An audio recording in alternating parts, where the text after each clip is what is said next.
ભરૂચ જિલ્લામાં ગુરુ પૂર્ણિમાનો પાવન પર્વ શ્રદ્ધા, ભક્તિ અને આધ્યાત્મિક માહોલ વચ્ચે ભવ્ય રીતે ઉજવાયો. ભરૂચ શહેરની રજનીગંધા સોસાયટી સ્થિત સનાતન ધર્મ પરિવારના ગાદીપતિ સોમદાસ બાપુના આશ્રમ તેમજ તાલુકાના જૂના તવરા ગામે નર્મદા નદી કિનારે આવેલા મંગલમઠ કબીર આશ્રમ ખાતે મોટી સંખ્યામાં ગુરુ ભક્તો ઉમટી પડ્યા.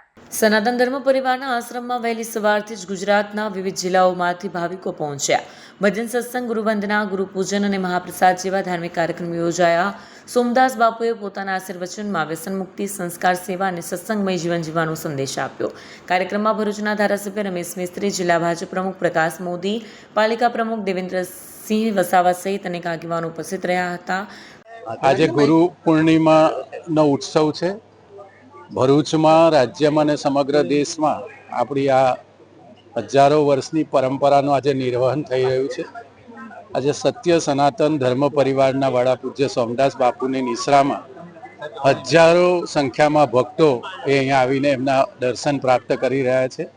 આજના દિવસે સમાજમાં, રાજ્યમાં તમામ એવા વ્યક્તિત્વ કે જે હજારો લાખો શિષ્યો ધરાવે છે, સમાજ જીવનના તમામ ક્ષેત્રોમાં જેમણે નેતૃત્વ કર્યું છે, સમાજને માર્ગદર્શન આપ્યું છે, એવા તમામ પૂજ્ય ગુરુઓના ચરણોમાં વંદન કરીને પૂજ્ય સોમદાસ બાપુને ખૂબ શુભકામનાઓ અને એમના આશીર્વાદ એ સમાજમાં તમામ ભક્તો ઉપર અને તમામ નાગરિક ભાઈઓ બહેનો ઉપર સતત વરસતા રહે એવી પ્રાર્થના સાથે સોમદાસ બાપુજીને વંદન કરીએ છીએ.